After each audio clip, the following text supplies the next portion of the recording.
રાજુલાની બારપટોળી તાલુકા પંચાયત બેઠક પર કોંગ્રેસના ઉમેદવાર એડવોકેટ સાવા જાહેરનો ઝંઝાવાતી પ્રચાર શરૂ. ઠેર ઠેર સમસ્ત ગ્રામજનોનું સમર્થન મળી રહ્યું છે. રાજુલા તાલુકાની બારપટોળી બેઠક પર આગામી તાલુકા પંચાયતની ચૂંટણીનો જંગ જામ્યો છે.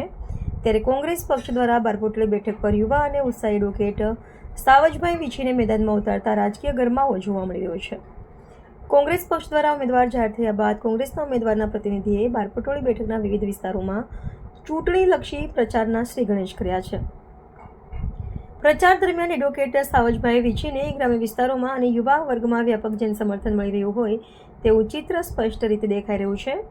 આ બેઠક પર કોંગ્રેસનો દબદબો જોવા મળી રહ્યો છે અને આ વિસ્તારમાં ભાજપમાં મોટું ગાબડું પડે તો નવાઈ નહીં એવા સ્પષ્ટ સંકેતો મળી રહ્યા છે. યુવા આગેવાનની સક્રિયતા અને લોકોમાં તેમની પકડ જોતા આગામી સમયમાં બેઠક પરનો જંગ વધુ રસપ્રદ બની રહેશે. પ્રતિનિધિ ઇરફાન પરમાર, રાજુલા. ગંગાભાઈ, આજે તમે બારપટોળીના પ્રવાસે છો, શું કહેશો? રાજુલા તાલુકા પંચાયત અને જિલ્લા પંચાયતની ચૂંટણીને અનુલક્ષીને આજ બારપટોળી ગામને આંગણે આવવાનું થયું છે. ત્યારે અમારા અહીંયા સ્થાનિક ઉમેદવાર એડવોકેટ ભાઈ સાવજભાઈના મમ્મી છે અને જિલ્લા પંચાયતના ઉમેદવાર ભાઈ રાજુભાઈ ભગવાનભાઈ વાઘ છે. તેઓના સમર્થન માટે અમે એના મદદ માટે આવ્યા હતા. મુખ્ય મુદ્દો અમારો એ હતો કે ગઈ વખતે આ જિલ્લા પંચાયત કોંગ્રેસને ફાળે હતી. મને સંપૂર્ણપણે ભરોસો છે કે ભેરાઈ જિલ્લા પંચાયતમાં ફરી પાછી અમારે કોંગ્રેસને ફાળે આવશે. લોકો સૂચવે છે કારણ કે ઘરથી 1000 લોકો બહાર નીકળી ગયા છે, એટલે વિપક્ષ મજબૂત છે. આ વખતે અમરેલી જિલ્લાની કોંગ્રેસની જિલ્લા પંચાયત બનવાની છે. એના માટે અમે ગામડાના તમામ પ્રવાસે છીએ. કેવી લીડ સાથે જીતશો, કેવી આશા છે? સંપૂર્ણ મને એવું છે કે રાજુલા તાલુકાની જે 4 જિલ્લા પંચાયત છે એ સંપૂર્ણ બહુમતીથી જીતવાની છે. બહુ લાંબી એવી માર્જિંગ છે. કોઈ નાની હુની ચૂંટણીથી કોઈ 2-5 હજાર મતની હાર જીત ન થઈ શકે, પણ જિલ્લામાં સારી એવી બહુમતીથી જીતશે એવો મને સંપૂર્ણપણે જનતા ઉપર અને ખેડૂતો ઉપર વિશ્વાસ છે. ગઈ વખતે 2024માં જે વરસાદની અતિવૃષ્ટિથી હતી એમાં રાજુલાના ખેડૂતોને માત્ર 10 જ ગામમાં સહાય આપવામાં આવી હતી. એટલે મુખ્ય મુદ્દો અમારો એ હતો કે બધાય ખેડૂતોને મળવો જોઈએ. રાજુલા તાલુકા પંચાયતમાં 10 જ ગામને કેમ અને 60 ગામ શું કામ કાપી નાખ્યા, એના માટે ખેડૂતોમાં રોષ છે. મેં મારી નજરે જોયું છે, ગ્રાઉન્ડ લેવલે મેં કામ કર્યું છે. લોકોમાં કેવું તમને સમર્થન મળી રહ્યું છે? અત્યારે લોકોનું સમર્થનની વાત કરીએ તો તમે આપ જોઈ રહ્યો, જે બારપટોળી ગામને આંગણે જો જાપે 10 વાગે લોકો અમારી રાહ જોતા હોય તો આપ મીડિયા તરફથી અને મીડિયાના માધ્યમથી કહું છું કે તમે આ જનતાને બતાવો કે રાજુલામાં શું સ્થિતિ છે અને લોકો કેવી રીતે બજારમાં આવ્યા છે. ખેડૂતો તેમજ મધ્યમ વર્ગના લોકોએ ખૂબ જ અમને સમર્થન આપ્યું છે.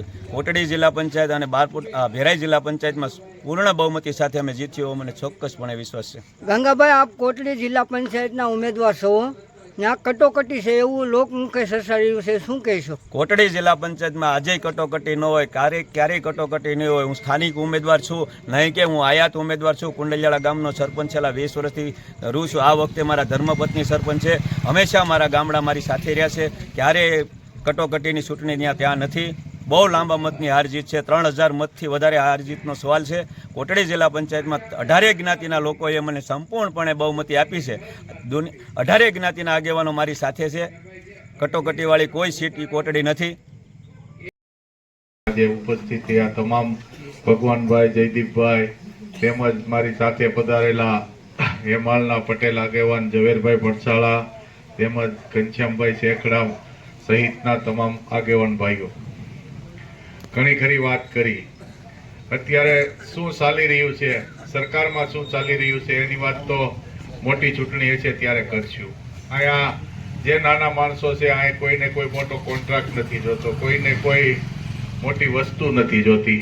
અહીંયા જે લોકો બેઠા છે એને તાલુકા પંચાયત, જિલ્લા પંચાયત નાના નાના કામ માટે હોય, તો તે વાવાઝોડું આવ્યું હોય તો એની સહાય હોય, ખેતીવાડીની સહાય હોય. આ જે આપણે રાજુભાઈને જિલ્લા પંચાયતમાં મૂકવાના છે તે રોડ રસ્તાના કામ હોય, ખેતીવાડીની સહાય હોય. જે નાના નાના કામો માટે આપણે જે છૂટાવી અને મોકલશું તો તમારો કામનો પ્રશ્ન સોલ્વ થશે. નહીતર અત્યારે એક તરફી હાલી રહ્યું છે, બરોબર. અત્યારે આ ભાજપ સમાજ વચ્ચે સંઘર્ષ ઉભા કરી રહ્યા છે, બરોબર, અને સામે વેર વિખેર કરી રહ્યા છે. અને જે લોકોના પ્રશ્ન છે એ દિવસે ને દિવસે ભૂલી ગયા છે. અને સામે આ સમાજની સામે આ સમાજ, આ સમાજની સામે આ સમાજ એવું કરી રહ્યા છે. અને ભાજપની અંદર લઈ જાય, ઘણા આગેવાનો લઈ ગયા. અમારે અહીંયા આ ગામ જેનું છે એ જ ખોડા બાપા નકુમ જે કોંગ્રેસ પક્ષે એને ધારાસભા બનાવેલા, બરોબર. આજે ત્યાર પછી ઘણા સમાજના આગેવાનો છે, બરોબર, એની શું પોઝિશન છે એ પણ જોઈ શકો છો. દબાણ, એટલું બધું દબાણ કે દબાણની અંદર દબાણ કરી અને લોકોને એની અંદર રાખે. Pacer technique. આગળ હું આવ્યો ઝવેરભાઈ પડસાળાને મેં કીધું આ રોડ ઉપર પવન ચક્કીના થપ્પા લાગ્યા છે. કોન્ટ્રાક્ટ કોનો છે? ભાજપ વાળાનો, બરોબર.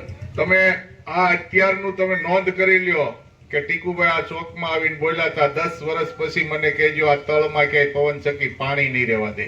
પાણી માટે તમારે વલખા મારવા જોશે. પણ અત્યારે તમે બધી પબ્લિક માઈક આંગલી થઈ ગઈ છે.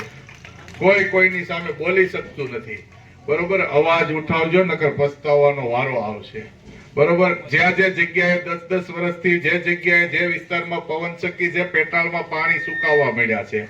પવન ચક્કીની અંદર એટલી ઊંડાઈથી એક વાયર ઉતરે છે, પવન ચક્કીને લીધે એ જે પાણીની જે પ્રવાહ છે એ કોઈને ખબર નથી, બરોબર. અને આમાં બધાને આપી દે એટલે બધા રાજી ખુશીથી બળ કરવા.